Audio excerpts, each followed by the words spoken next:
My name is Maysoon Zayid, and I am not drunk, but the doctor who delivered me was.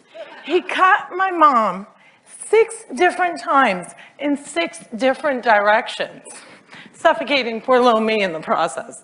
As a result, I have cerebral palsy, which means I shake all the time. It's exhausting. I'm like Shakira meets Muhammad Ali.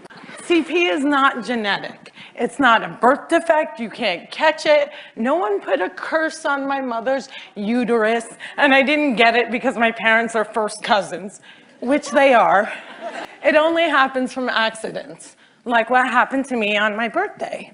Now, I must warn you, I'm not inspirational. And I don't want anyone in this room to feel bad for me, because at some point in your life, you have dreamt of being disabled. Come on a journey with me. It's Christmas Eve. You're at the mall. You're driving around in circles looking for parking. And what do you see? 16 empty handicap spaces. And you're like, God, can't I just be a little disabled? Also, I gotta tell you, I got 99 problems and palsy is just one. If there was an oppression Olympics, I would win the gold medal. I'm Palestinian, Muslim, I'm female, I'm disabled, and I live in New Jersey. If you don't feel better about yourself, maybe you should. Cliffside Park, New Jersey is my hometown. I have always loved the fact that my hood and my affliction share the same initials. I also love the fact that if I wanted to walk from my house to New York City, I could.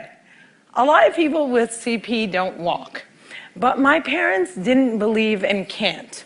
My father's mantra was, you can do it. Yes, you can. If my 3 older sisters were mopping, I was mopping. If my 3 older sisters went to public school, my parents would sue the school system and guarantee that I went too. And if we didn't all get A's, we all got my mother's slipper.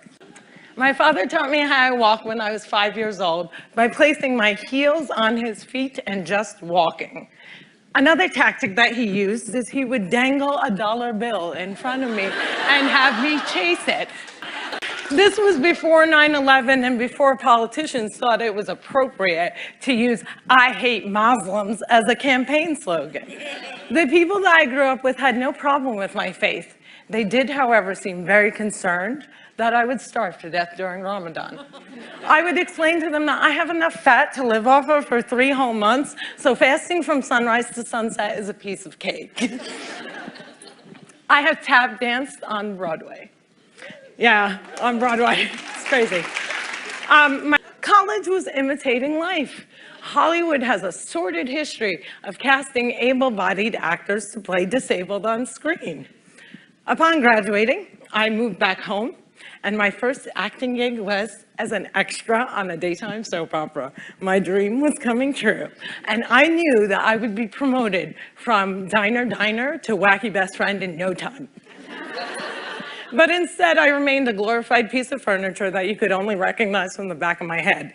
And it became clear to me that casting directors didn't hire fluffy ethnic disabled actors. They only hired perfect people, but there were exceptions to the rule. I grew up watching Whoopi Goldberg, Roseanne Barr, Ellen, and all these women had one thing in common. They were comedians. So I became a comic. My first gig was driving famous comics from New York City to shows in New Jersey. And I'll never forget the face of the first comic I ever drove when he realized that he was speeding down the New Jersey Turnpike with a chick with CP driving it. I performed in clubs all over America, and I've also performed in Arabic in the Middle East, uncensored and uncovered. Some people say I'm the first stand-up comic in the Arab world. I never like to claim first, but I do know that they never heard that nasty little rumor that women aren't funny and they find us hysterical. In 2003, my brother from another mother and father, Dean Obidallah, and I started the New York Arab-American Comedy Festival, now in its 10th year. Our goal was to change the negative image of Arab Americans in media, while also reminding casting directors that South Asian and Arab are not synonymous. Mainstreaming Arabs was much, much easier than conquering the challenge against the stigma against disability. My big break came in 2010. I was invited to be a guest on the cable news show Countdown with Keith Olbermann.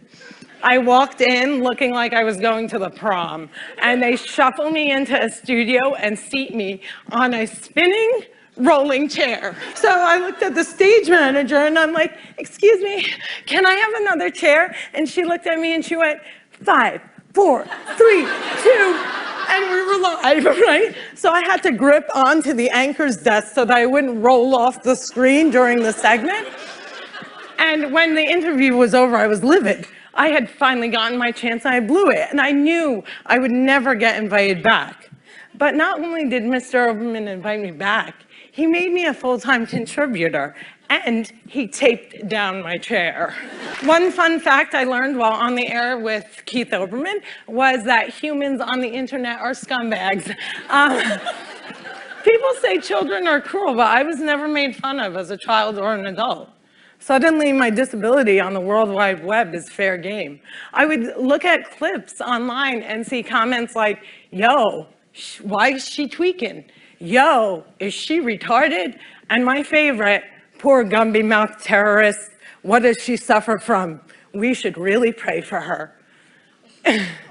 One commenter even suggested that I add my disability to my credits. Screenwriter, comedian, palsy. Disability is as visual as race. If a wheelchair user can't play Beyonce, then Beyonce can't play a wheelchair user. The disabled are the largest, people with disabilities are the largest minority in the world, and we are the most underrepresented in entertainment. The doctor said that I wouldn't walk, but I am here in front of you. However, if I grew up with social media, I don't think I would be. I hope that together we can create more positive images of disability in the media and in everyday life. Perhaps if there were more positive images, it would foster less hate on the internet. Or maybe not. Maybe it still takes a village to teach our children well. My crooked journey has taken me to some very spectacular places. I got to walk the red carpet, flanked by soap diva Susan Lucci and the iconic Lorraine Arbus. I got to act in a movie with Adam Sandler and work with my idol, the amazing Dave Matthews. I toured the world as a headliner on Arabs Gone Wild. I was a delegate representing the great state of New Jersey at the 2008 DNC, and I founded Maysoon's Kids, a charity that hopes to give Palestinian refugee children a sliver of the chance my parents gave me. But the one moment that stands out the most was when I got, before this moment, but the one moment that stands out the most was when I got to perform for the man who flies like a butterfly and stings like a bee, has Parkinson's and shakes just like me, Muhammad Ali. It was the only time that my father ever saw me perform live, and I dedicate this talk to his memory. Allah yarhamak yaba. My name is Maysoon Zayid, and if I can, you can.